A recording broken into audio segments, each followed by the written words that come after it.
Hello, welcome. Thank you so much, David Bollier, for being here with me today to talk about commons and other topics that are super interesting to me. So just to give a brief introduction about David, he's author, activist, blogger, and consultant who spends a lot of time exploring the commons as a new paradigm of economics, politics, and culture. Found his co-founded the Commons Strategies Group, an international consultant project, and he is the director of the Reinventing the Commons program at Schumacher Center of New Economics. He has written, co-authored, and edited 12 books, including Think Like a Commoner, A Short Introduction to the Commons, and The Commons Catalog for Change Making, among others. So welcome. Thank you so much for being here. I would love to start by you explaining your introduction and also mentioning your background. I love to hear kind of personal stories, how in your life, how it led you to this very moment, what are the stories behind it. I know that in a podcast that kind of connected us initially, you mentioned an important mentor for you. I would love to hear the stories behind what brought you to study so deeply the concept of the commons. Sure. Well, I'm kind of an odd duck in the sense that I'm not an academic. I'm not a political uh, operative. I'm not a journalist, but I partake in all of those in a way. In other words, I'm not a traditional academic scholar of the commons.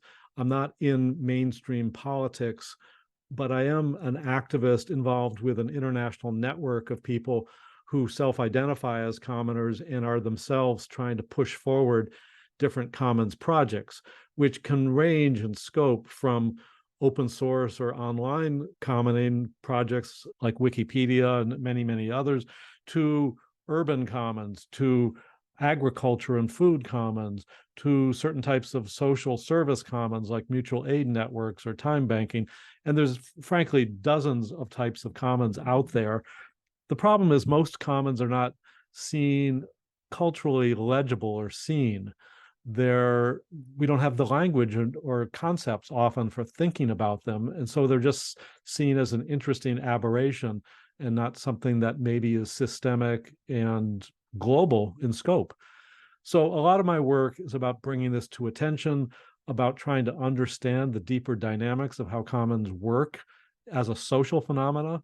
And I would just stress that I see commons are a social system, not a unowned resource, which is the way most economists regard commons. So I'm involved with a lot of strategic initiatives with different commoners to push it forward. What's impeding their growth? What do we need to understand? So that's kind of the odd space that I occupy. And as far as how I got here, I was involved deeply in Washington politics in the US. I worked for Ralph Nader, the consumer advocate, and in the 70s and 80s. And a lot of what was my work then was fighting what I would now call enclosures of the commons, which means the privatization and marketization of our shared wealth, whether it's public lands or government information or scientific or medical research. It was being taken private by corporations to make money as opposed to being used for public benefit, which we had supported as taxpayers or as academics. So I have a broad portfolio of very different types of projects. I've written more than a dozen books on different aspects of the commons. I have a monthly podcast called Frontiers of Commoning, in which I interview people who are really on the forefront of different aspects of commoning. And I'm happy to be with you and answer whatever questions you find interesting. Yeah, it's interesting to hear that you define yourself as an activist and as a commoner, and how important does definition knowing yourself as a commoner and connecting to people with shared interests, and it's kind of what gives and brings in the movement and brings power to this. So I've read some of your work, and you're mentioning communing, like commons more as a verb than as a noun. And you mentioned briefly about what commons is, but I would love to further explain, especially if we're reaching people that are familiar to the concept. what is the commons? Why should people care about it? And I know you also mentioned that defining and finding a universal definition can be problematic. I'd love to also you expand on that. Yeah, just a brief overview of what commons is. Well, there's no single definition in the sense that it's so varied and context specific, but you could say a commons happens as an activity when a group of people get together and decide they want to take care of a given resource for their mutual benefit, with an accent on everyone's participation and fairness and the long-term sustainability of the resource, whether it's software code or land or their social sharing in some fashion. So it has many different aspects. If you say, what is a market? Well, there's countless forms of markets out there, and it's very hard to get a precise definition because, there'll be a lemonade stand, there's a hardware store, there's commodities futures markets. Well, what's a market? Where, you can have a very general definition. So to understand the commons, it helps to understand certain realms in which the commons is playing out, but it essentially consists of people coming together to find their own ways to share and manage something for their mutual benefit without markets and exchange of money being part of that, at least at the core of it, or the government directing it or bureaucracies directing it. So it's a very autonomous, independent thing that withdraws from the circuits of what I call the market state, meaning it's a way of emancipating yourself from the global markets that are often predatory, make you dependent on them, force you to pay more money than you need to for acquire something essential to your life. A commons are an alternative economic and social regime that have their own logic, their own ethic, their own worldview, which is quite distinct from those of capitalist modernity. So there's a lot we could talk about there. Totally. And I'll touch upon that again later on. But while we are kind of working on definitions, I would like to explore a little the difference between commons and public goods, because a lot of people, especially in the Web3 space, we're talking about public goods, but if you could tell a difference between these concepts. Well, public goods is a term that is used by standard economics to refer to things that the markets can't provide, that only government can provide, because government has the legal jurisdiction and the money to build dams, to build highways, to take care of infrastructure. But a common good is different from a public good in the sense that all sorts of widely usable goods are created by commoners that the government has nothing to do with. You can think of Linux, the computer operating system. That's a common good in the sense that government was not directly funding that. It's not in charge of it. Commoners are in charge of it. So the use of public goods implies that the government is the trustee and funder and manager of it. Whereas a common good, it's a collective of voluntarily self-organized people who are managing it for their benefit. And oftentimes, I might add, public goods are developed to serve corporations and capital markets to foster economic growth. And I think that commons don't have those imperatives to make money, to promote growth. They're about meeting needs directly, as cheaply as possible, with as much direct control and responsibility as possible. So there's a big difference between public goods and common goods. Yeah, perfect. It's great to hear, because it's so widely used now, public goods, especially within the regenerative finance movement. And I was always wonder, why don't we use commons as a concept more often? And Well, I might just interrupt. The reason that the state doesn't use common goods is because they often don't want to surrender authority or control over something. They want to be the designated managers of infrastructure. And so for them to support the creation of common goods would be to surrender control to a self-organized community. And that's not something states, which like to centralize power, like to do. Having said that, the state is incapable or incompetent for doing a lot of things.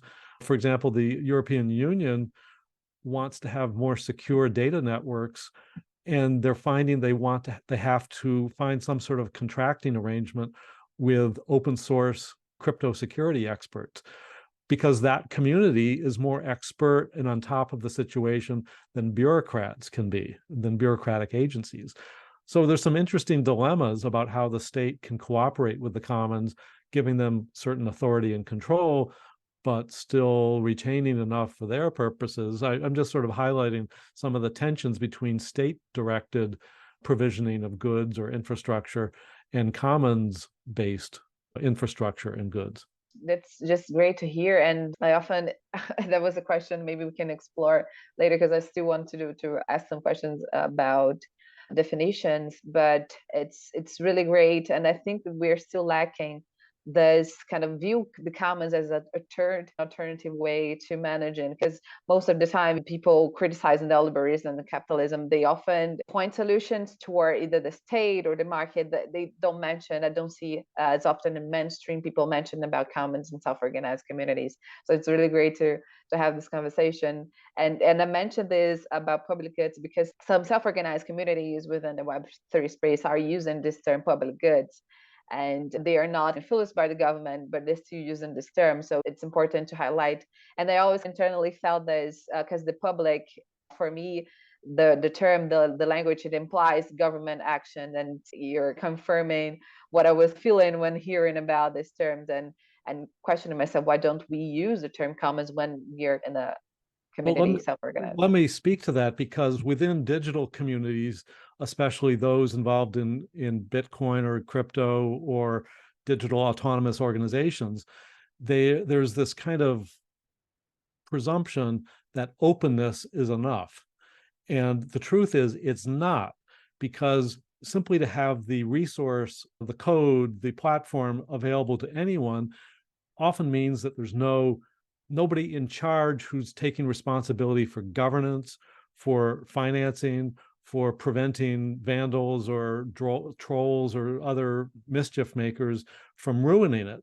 So a commons is very different from an open platform in that there is a shared community of people who are committed to taking responsibility for that shared resource.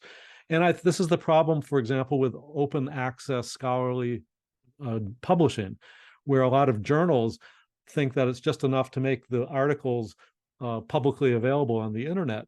But that means that there's not necessarily any university support for it, or a community of editors and supporters who are ensuring the quality of it, or making sure that it can be maintained as a sustainable proposition. So I just wanted to accent that, because there's a conceit within digital circles that openness is the end goal. I think it's just a way station to getting to sustainable governance through social solidarity and commitment of responsible commoners. You mentioned a lot in other articles that I've written about the act, like the relationships behind it, how commons is not only about resource management and how important, I think you just explained, but I'd love to hear more in depth about like how the relationships are basically the root of this and what community means to you. Yeah. I often don't like to talk about resources, because in market cultures, a resource is sort of a dead commodity whose value is defined by its price. And it implies that, you can get rid of it if you want, you can sell it, or maybe you want to make as much money as you can from it. But in a commons, you identify and love that resource. Perhaps you've spent a lot of time developing it. It means something to the community, especially if you're talking about land or water or forest or wild game. People's generational traditions are wrapped up in that land or that river. And so to call it a resource is kind of a category error. And my colleague and I developed the term care wealth as a substitute for resource, because it's something you care about. Perhaps your identity is part of it, your culture is part of it. And so you're not just treating it as something that is a resource you can sell for whatever it can get in the market. And the point is, in a commons, you have these affective relationships. It's very complex psychologically, socially, tradition, ritual, how you feel, social solidarity with the people who've helped create and manage this wealth. And so you're moving from an economic discussion into a social, ethical discussion. And there's a different basis for talking about things. Yes, there are economic implications for it. Yes, there are, quote, resources, physical or other things that are of value to our lives. But we're approaching it from a different perspective, a different relationship, which is why many of these commons persist, because people are deeply committed to them and they want their children to have access and use for them. They don't want to just extract, rip and run and move and make money and move on. They are committed to it. And so this is kind of the shift of perspective, the shift of social relationships that occur in a commons, as opposed to a marketplace or even an open regime on the internet. So it's important to accent this kind of deeper shift that goes on when you enter into a commons. Yes, thank you. And it's so beautiful to look at this as a cared wealth, and resource is a really kind of cold word. You don't bring in sensations, emotions, and relationships and all the affections behind how you're interacting with people and managing your community. So from my background, one of the things that got me involved in was this lack of sense of community and the sense of belonging. That's why I'm here talking to you, because I was investigating why am I lacking this, and I think that commons and communing can bring and give back people the sense that's something that we as humans we need this. We need to sit down with people that we care about, to take care of things that we care about. Absolutely, because when you get down to it, when you think of globally integrated corporate markets, people are very alienated from that world. Everything's just a commodity. There's no sense of meaning or purpose or continuity of life or tradition. In a commons, it's about a sense of belonging and identity. And it's not just about the money and the price. So, this takes some learning, because most of our institutions, business schools, governments, politicians, economists don't understand this. They take as the default of market transactions being the highest value you can make, accumulating capital as the end goal. And globally, capital is driving so much of what happens, including climate change. We need to make a shift if we're going to get a grip on all the pathologies and ecological destruction that capital is producing, and that we as participants in market culture are, you could say, complicit in, because we're the dutiful consumers. And for this juggernaut of cheap consumer products that are destroying the environment and making us unhappy in any case. So this is the kind of broader conversation I think we need to have. It's not just about better government policies. It's kind of a cultural worldview shift, a shift of social practices, and a greater integration with each other, the earth, past generations, future generations. Yes, exactly. So let's kind of keep digging this and move into this narrative that we are currently in, this neoliberal narrative, and the mental model that it brings in, and how for many people we're kind of following this group, but we are not aware that it was not always like that, and there's a lot of flaws within the systems we sometimes feel in our bodies and our lives, depression and all this environmental social crisis. But a lot of people, they cannot put the finger on their issues and start thinking about solutions. So it's really nice to look at the commons as a solution, as an alternative way. And I would love it to you to keep expanding on the narratives and how we can look at traditional and ancestral ways of living and challenging the current status quo. Well, I think that it helps to understand that evolutionary scientists will tell us that the idea of Homo economicus, the calculative, rational individual, which is seen as the center of the modern economy, is an aberration in human history. Throughout history, commoning has been the default mode of provisioning, of meeting of needs, and governance. It's only since the rise of industrial capitalism 200 or 300 years ago, that this different notion of a radically disconnected individual, isolated from history and culture and collectives, was the pinnacle of human achievement and progress. And so in some ways, there's a lot of cultural memory, especially in the global South, of other ways of being. And some of the times they're very robust if threatened by the North or the West and their ideas of capitalist development, so-called.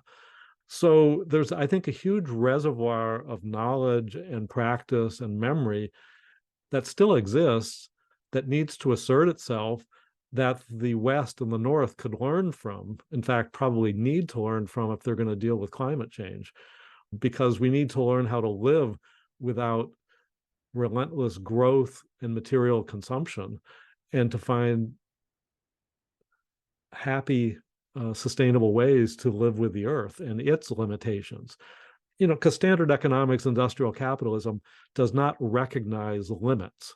It's always more, more, more, because that's supposedly progress and happiness. So I think that we need to more self-consciously, explicitly name and honor these alternative ways of being, knowing, and living. And I think the Commons gives us a way to start to do that. In some ways, the Commons is a Western terminology for what indigenous people have been doing for millennia.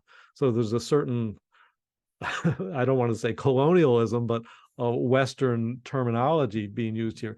At the same time, there's a need to have a language to make this stuff explicit, to have maybe a global shared way of talking about it, while honoring the very distinctive local manifestations. And that's why I like to talk about the world is a pluriverse. It's not a single world. Neoliberal capitalism wanted to create a single world in which the mall in Bangkok looked the same as the mall in New York, the same as the one in Europe. The pluriverse of the Commons recognizes the inherent diversity of humankind, and yet its shared interest as well. And it manifests differently because geographies are different, histories are different, traditions are different, forms of knowledge are different. And can we begin to start to honor and recognize that, while also recognizing our shared interests as a human species living on the earth? Yeah, that's so great to hear that. And I would just mention a little about the African Ubuntu philosophy, that we can attain our own true good only by promoting the good of others. It's a completely ancestral philosophy from Africa, and it completely goes against what we believe in the tragedy of the commons, that people can only follow their self-interest regardless of the others. So, and I agree that commons as a concept originated in the West, and it brings in a lot of interesting discussion to think about the commons. And mentioning, Austria and the government of the commons, the book 1 year before I was born, it was being published. So a long time ago, people were exploring and bringing this conversation. So it allowed us to be here today also talking about it. And even me in Brazil, in Global South, I could only begin to understand this through commons and conversations that people were having in the West. And as I'm a huge fan of gift economy, that is also rooted in indigenous cultures. I'd love to speak a little about it. How do you think gift economy can fit within community? Well, the gift economy is something that anthropologists have studied for decades. And I think a core part of humanity to give gifts to each other without the immediate expectation of return. And then the idea is that the gift moves throughout a community of people who, by giving gifts to each other, create social bonds and commitments and ethical norms with each other. And it's something that persists to this day, even in capitalist societies, but it's generally on the fringe, seen as marginal. I think it's an important part of the commons too, because people are giving without a direct, even Steven return right then and there, let alone in cash. It's more like you give to the commons your energy, your talents, your commitment, and over time, both sooner and later, you get benefits back. Now, it's generally not a monetized or propertized return. It's a gift that comes back. Now, I have some reservations about gift economies because many of them are so informal that they don't have governance structures or ways to protect themselves from people who simply want to steal the gift. And they, in other words, they don't have a self-preservation activity, a way to prevent enclosures of people who would like to take that great software code or would like to take that fertile land that one developed with your friends and kinfolk. Commons have ways to protect themselves preemptively against enclosure. Gift economies, maybe, maybe not. The human impulse behind gift economies certainly needs to be honored. And even in many commons, it's the driving force, like in mutual aid networks of social help or time banking, which is a barter credit system where people can give to the community and get things back from it. So the gift impulse and the free sharing and pass along of the things you create and want to give away as a gift remain very important. I would just say that the commons goes a little bit further in trying to institutionalize and protect it so that it can persist over time. That brings me to another question that I was thinking about. It would be interesting also to mention the design principles that Eleanor wrote and governing the commons. And I do have a question because in the book you mentioned about the free rider problem that you briefly described here as well. But in the book, please correct me if I'm wrong, because I am still reading the book and going through and jumping through pages. But the Common Pro Resource institution that she and the group analyzed to come up with this a design principle, I wrote a quote from this. So they mentioned that none of these institutions involves participants who vary greatly in regard of ownership, assets, skills, knowledge, ethnicity, race, or other variables that could strongly divide a group of individuals. So mainly, as I was able to understand it, this group of institutions, they shared same aspect. And when I think about here, especially here in Brazil, when I think about all the social problems and how inequality is super huge here, sometimes I think is the free rider really a problem if you consider that people have come from different social and economic conditions, and some people even historically have been damaged. Could we put them all in the same sack and say, yeah, let's share equally this resource? Or is it okay to just, as in the gift economy, for some people to just openly give, understanding that's what they need, they cannot really contribute the same way that we contribute? So I would love to go deep in this free rider problem in the context that not everybody comes from the same equality That's standard. A serious concern. Let me just back up a minute and introduce Eleanor Ostrom a bit more. She was a political scientist at Indiana University who spent her career studying the commons in its many different dimensions and won the Nobel Prize in 2009 for this work, which the first woman to win the Nobel Prize in economics. And what was significant about it is that she showed that cooperation, as opposed to cutthroat competition, was economically consequential. It created valuable stuff. And this went against the grain of conventional economics. And she won the prize in 2009, the year after the financial meltdown in 2008, when I think the Nobel Prize Committee wanted a more kindly, humane economist rather than the usual economist. So she wrote a number of books. Governing the Commons is probably her major book in 1990. But she had design principles. She had 8 design principles for what made for successful commons. And they were things like clearly defined boundaries, congruence between how people took from the commons, from the resource, and between that and the local conditions, certain collective choice arrangements where people were able to devise their own rules for how the commons operated, monitoring of the commons so that this plays into the free riders, so that vandals or free riders could not take more than could be sustained, and so on. Now, the point of this is, for free riders, is that there's always people who are going to want to try to take the benefits of the commons for free without providing the work or the responsibility or commitment. And therefore, a commons, if it's going to survive, needs to be able to find ways, whether through social norms, shaming, gossip, or law, or sometimes technological fixes or fences, keep their shared resource intact so that it's not just picked off and cannibalized by free riders. So it's a very important concept, but there's a few things we need to note. Certain resources like digital code, they're not ruined if people take it. In fact, the value is enhanced if more people participate in it. So in the digital context, like open source or Wikipedia or many other such platforms, the issue is not free riders.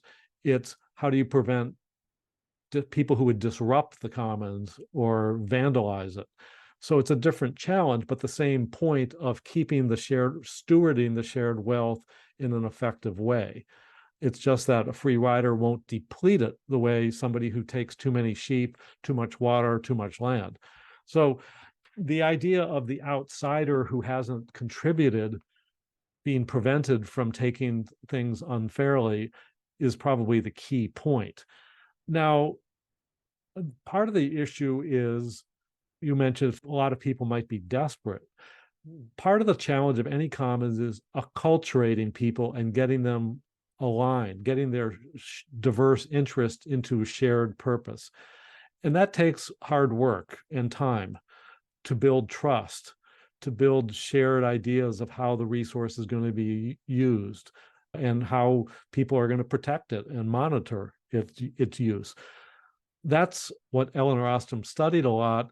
That's what my co-author Silke Helfrich and I discuss in our book, Free, Fair, and Alive. We do it from more of a social and ethical perspective. Ostrom was still within the standard economic framework, talking about individuals. So she did not speak as deeply to the idea of the collective solidarity of the group and how that was achieved. She assumed everybody was in economic terms, a utility maximizing, selfish, materialistic person.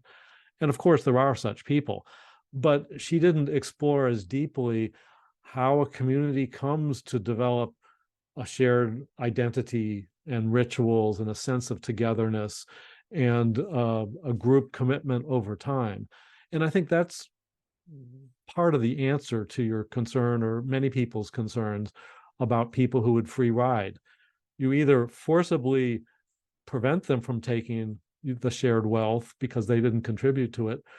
You eject them from the community if they're destroying it or being disruptive or taking more than their fair share, because the commons has a right to protect itself against those, what shall I say, thieves, vandals, disruptors, free riders. So this is a tension that has to be dealt with. It's something that open platforms don't deal with because they just say, take it. And that's fine as far as it goes, but it doesn't necessarily mean that it's going to be maintained and upgraded and kept up and supported over time. So again, the tension between open platforms or open resources and commons comes down to whether the free riders can slowly pick it off and destroy it. As you were speaking, I was thinking that commons, as you mentioned before, there's no single definition, and these design principles, they are not a rule, but a way and steps that you must take and discussions that you must have internally to define what your commons is. So you mentioned setting boundaries. So my question was mostly because here, as I mentioned, social inequality, I was concerned, can we have a commons with people that vary so much economically and socially and have so many different backgrounds? Can we align then a shared practice and a shared ritual, as you mentioned, and really go and start manage the commons from the same place? We are both in the same place, even though in reality we are not. Is it something that we can achieve? But I think you can start answering this through the practice. How can we find this shared identity, even though people come from different backgrounds? And I think defining the boundaries and defining what it is to free ride and what exactly can we have distributing the resources without damaging it is something that each commons, each community must figure out. Yeah. In many circumstances, wealthier people will prefer to opt out and simply buy it through the market because their wealth basically frees them from having to work with others. So many commons originate from people either as a survival tactic, which is quite common, or as a way for people who don't have the money or the power within markets. It's an alternative way of dealing with things. That's how the whole open source world got going in the first place, because there were all these corporate software companies that charged a huge amount of money, Microsoft, Oracle, and others. And it was a hacker from Scandinavia, Linus Torvalds, who created the kernel for Linux, which was trying to emulate Unix, an existing expensive program, but to make it freely available and then legally shareable, but also a way to prevent companies from stealing that code and taking it private as their own proprietary product. So, it's these bottom-up strategies of commoners that is the typical pattern. But so, yes, there is a challenge if there's too diverse of a group or wealthy people or just such a huge diversity that it's hard to reconcile or align people into a shared vision. That's just sort of a hard reality. But it's also true that crisis or circumstances might make people more willing to say, you know what, we're all in the same boat. We have to find a way to make this work. Yes, you might have more wealth, different circumstances, but for this community, for example, for a community for water control, irrigation or drinking water, people have an incentive in that geographic area to find a way to make it work. And government often doesn't do that because it's been bought off by the corporations. To give you a context, why I'm asking this is from a project Syntropia. I wanted to experiment. I wanted technology for organizing people, tax management, and I wanted for a pilot project to have a community garden. And just thinking about it, the land and the food will be resources. How should we share the food? Only people that planted and contributed. But if someone hungry come knocking out want this food, only the people that planted that have the right to say. But should we share with people that are hungry and are around the land as well, even though they haven't contributed? But that's why I was thinking about, because sometimes when we think about free riders, we have this narrow view of who gets the benefit is only those that contributed. But if you consider like social context and scenarios, these things could vary. Well, that's just it. The standard economic idea of a human being is that they want as much as they can take. It's rational to take as much as you can take, and you're just doing this as an individual. Once you get into the framework of the commons, there's all sorts of social relationships. It's socially inappropriate to take as much as you want because other people have needs, and you have to take that. And so you become, instead of a celebrated billionaire as you do in capitalism, you become a social outcast if you take more than your share in a commons. And the social norms and dynamics of how you share become an important factor. And you're not seen as taking as much as you can being okay or the norm.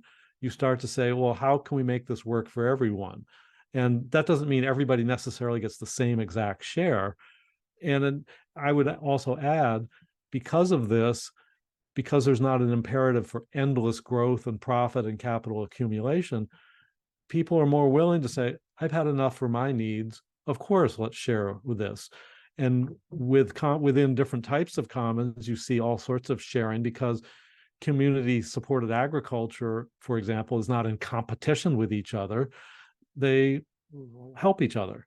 And in the digital spaces, you see the Creative Commons world helping the Wikipedia world, helping the open access scholarly publishing and the open science. And in other words, this kind of loose federation of cooperation, as opposed to, well, this is my proprietary product, I can't let you have it for free.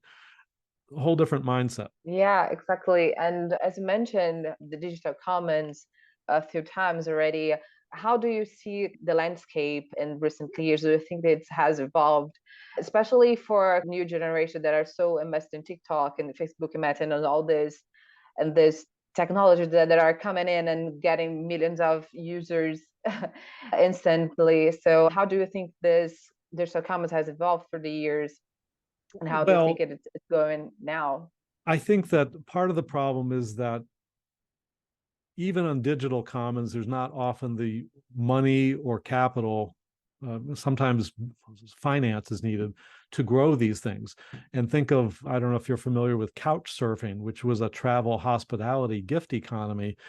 It essentially sold out to venture capitalists and has become kind of a travel service because it needed money to support its servers and its minimal supervision and administration. So there is a problem in terms of growing commons in online context, especially in terms of finance. But it's also true that the alternative paradigms are not usually presented. People idolize the Silicon Valley of the rich entrepreneur, and they don't understand usually that there are these alternatives.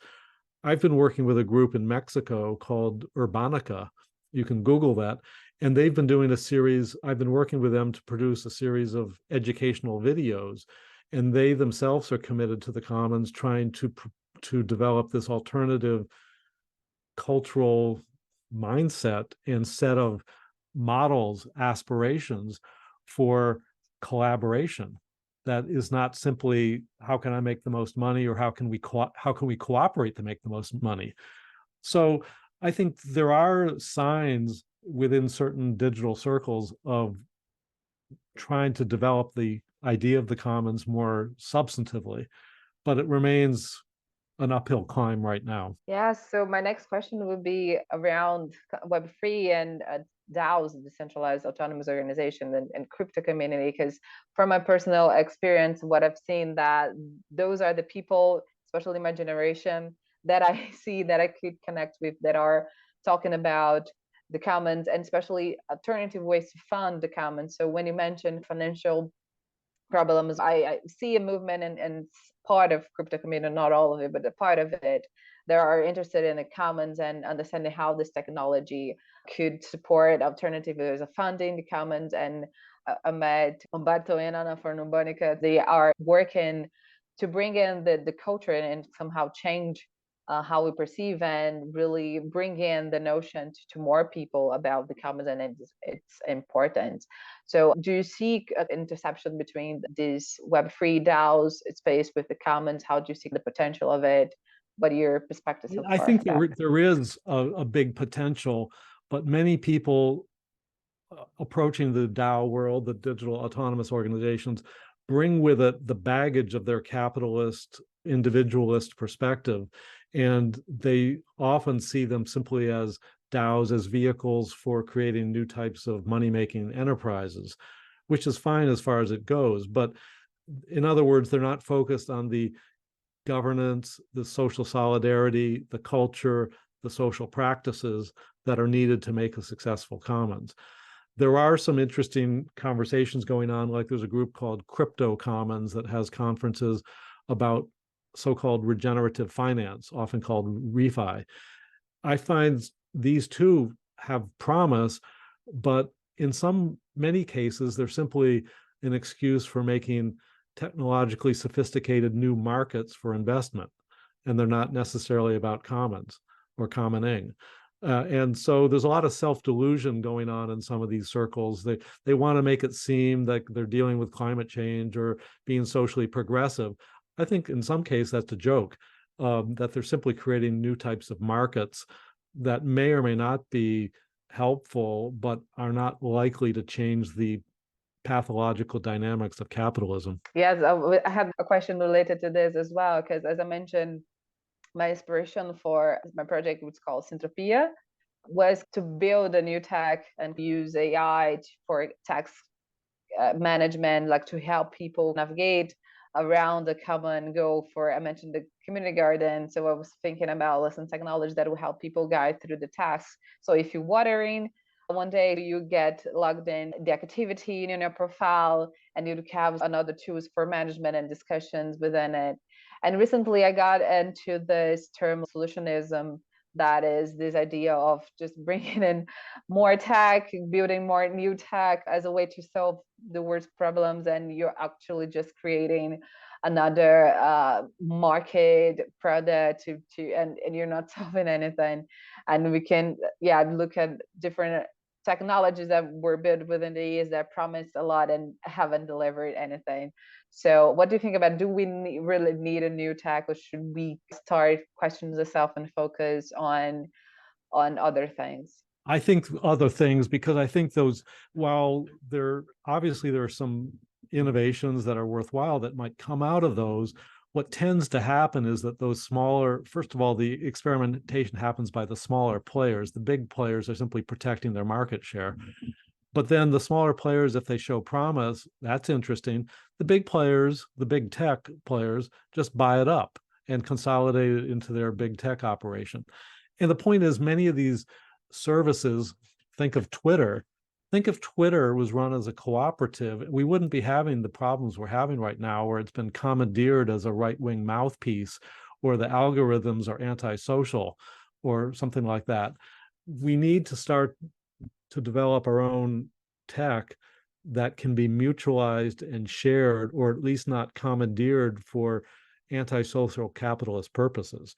There's a new platform that's on the verge of going wide, Hollow, as in Holochain, which is a set of network protocols that aspires to, like the protocols of the web, go at a larger scale for authenticated identity in trustworthy ways, in a way that can be localized and not simply like the blockchain, which is a global unitary system.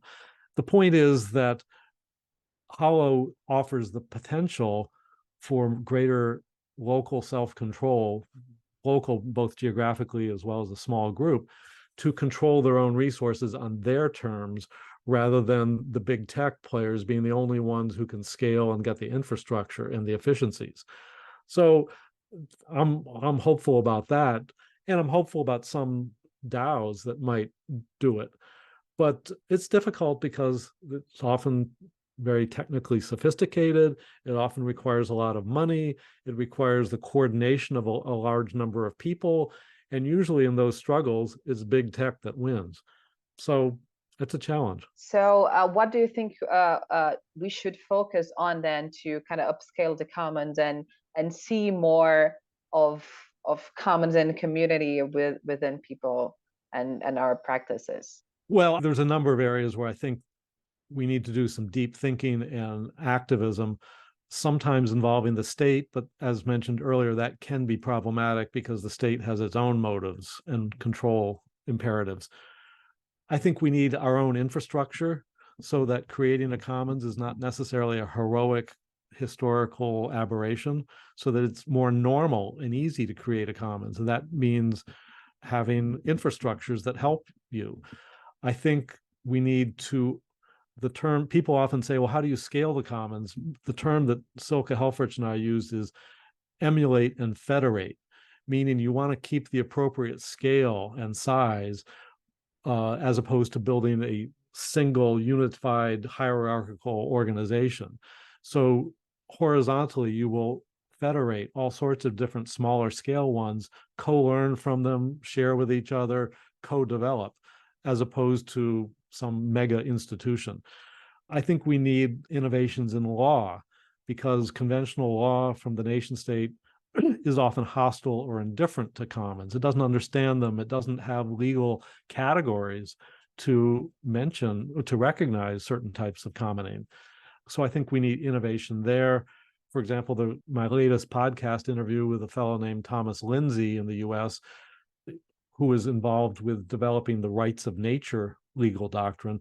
He's recently developed the idea of self-owning land, that people who own land can create guardian trusts for representing the ecological interests of land.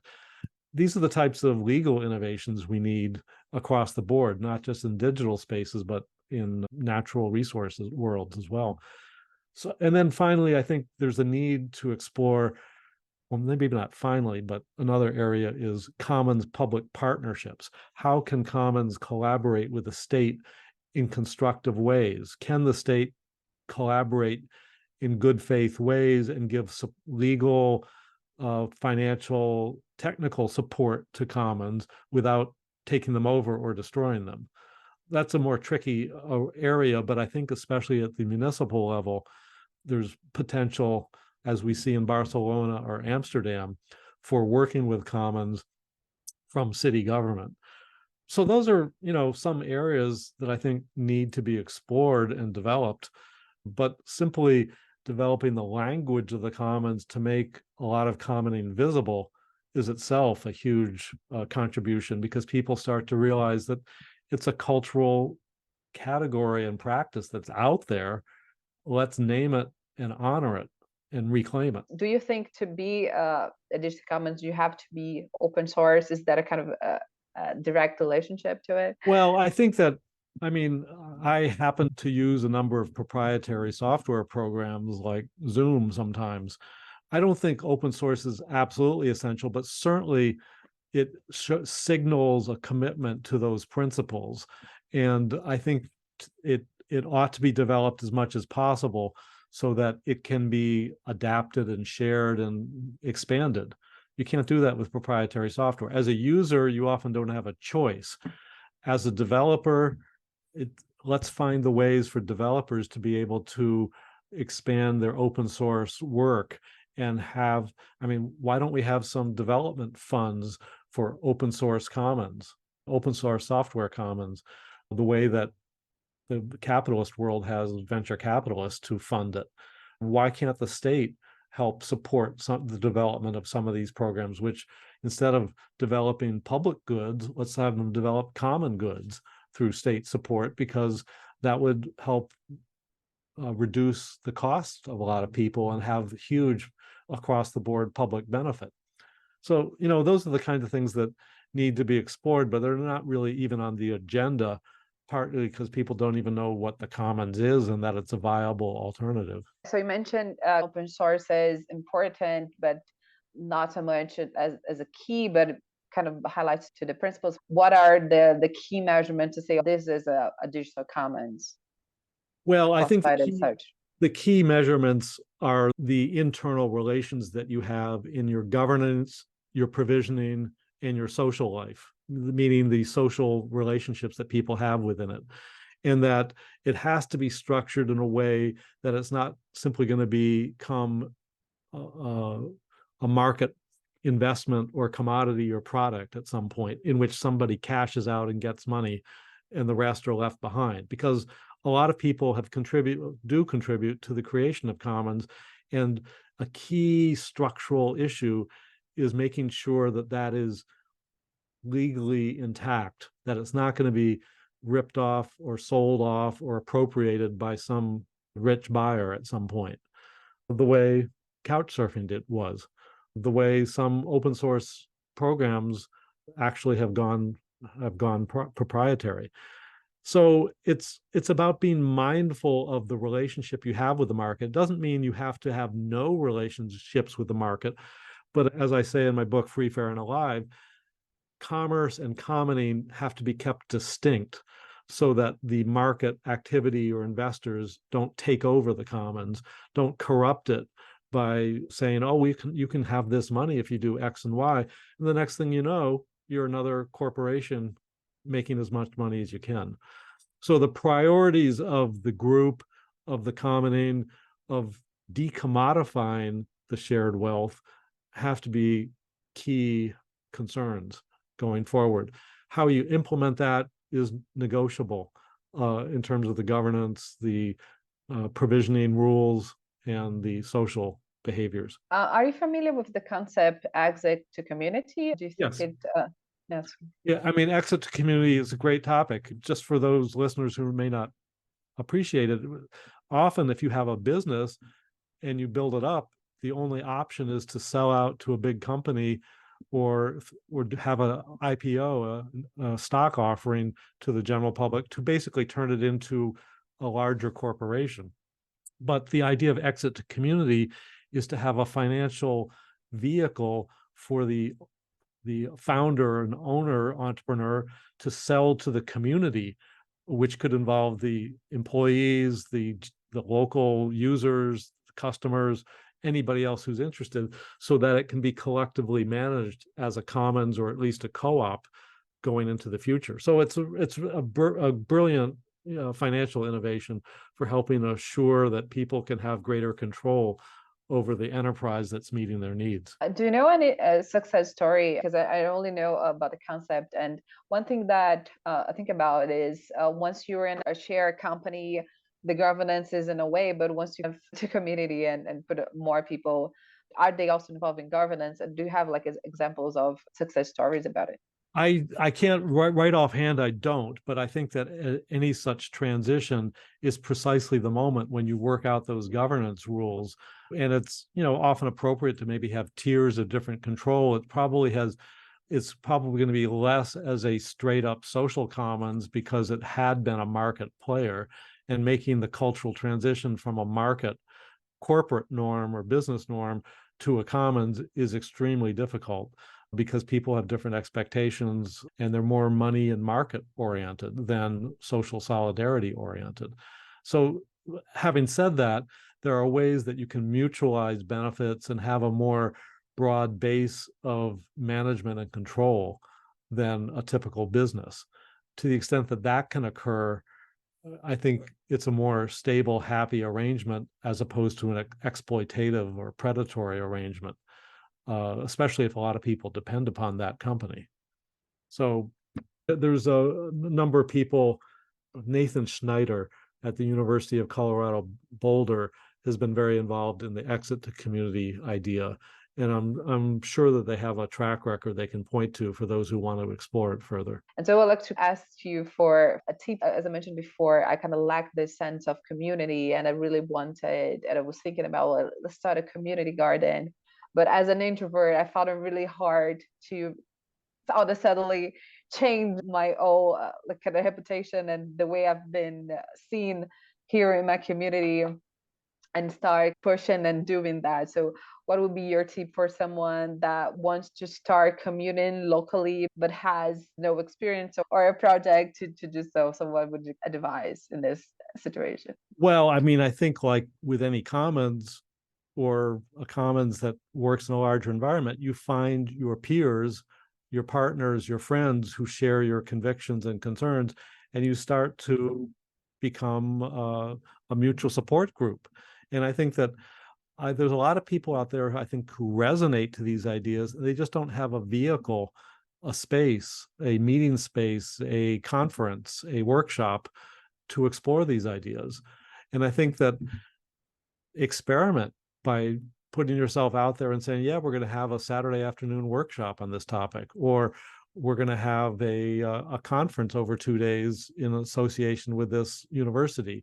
Or for some cities, they've even had commons festivals in Europe where they get together and discuss things and have fun. So there's a variety of ways that one can explore this, and it has to start with small steps first. But I think there's a big potential once people are presented with the idea that this is a practical proposition. And just to finalize, some final thoughts on what have you learned so far in this years, and an invitation for people that want to get involved. Well, I think that it's not necessarily easy to get involved if you've not known about the commons, because there's frankly not a lot of friendly literature. That's one reason I created something called the Commoners Catalog for Change Making, which was based on the 1960s Whole Earth Catalog, having a variety of just dozens of different small short stories of there's this book, there's that project, there's this organization, there's this movement, to expose people to the different possibilities that might interest them. Obviously, people have different interests and talents. You need to find a commons that draws upon those to which you can contribute. And I think, first of all, identifying those different types of commons-based projects, but then teaching yourself more about how a commons works. That was the purpose of my book, freefairandalive.org. If you go to freefairandalive.org, you can read it online for free.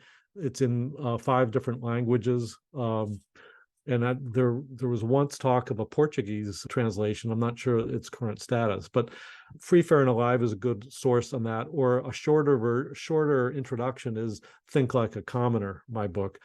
But then, once you get into it, you start to realize there's a vast international network of people who are working on this, and you find the other commoners in your theater of action, and you start to get into it the way Urbanica has, and one thing leads to another. I mean, that's how my whole history of becoming a commoner over 25 years evolved, where it was a ever never ending mystery of, oh, I have to go beyond that door and I have to explore that area. And I kept meeting new people and finding new interesting things. So I think that's, especially in this time when people are so hungry for alternatives, this is a space to explore, get in on the ground floor. Yes, yes. Thank you so much for the inspiration. And yeah, I'm living to love. I meant to keep exploring and building things. I Well, thank so thank much you. for your time. Thank you for talking with me. I appreciate it. I hope to hear of some great things that come in the future.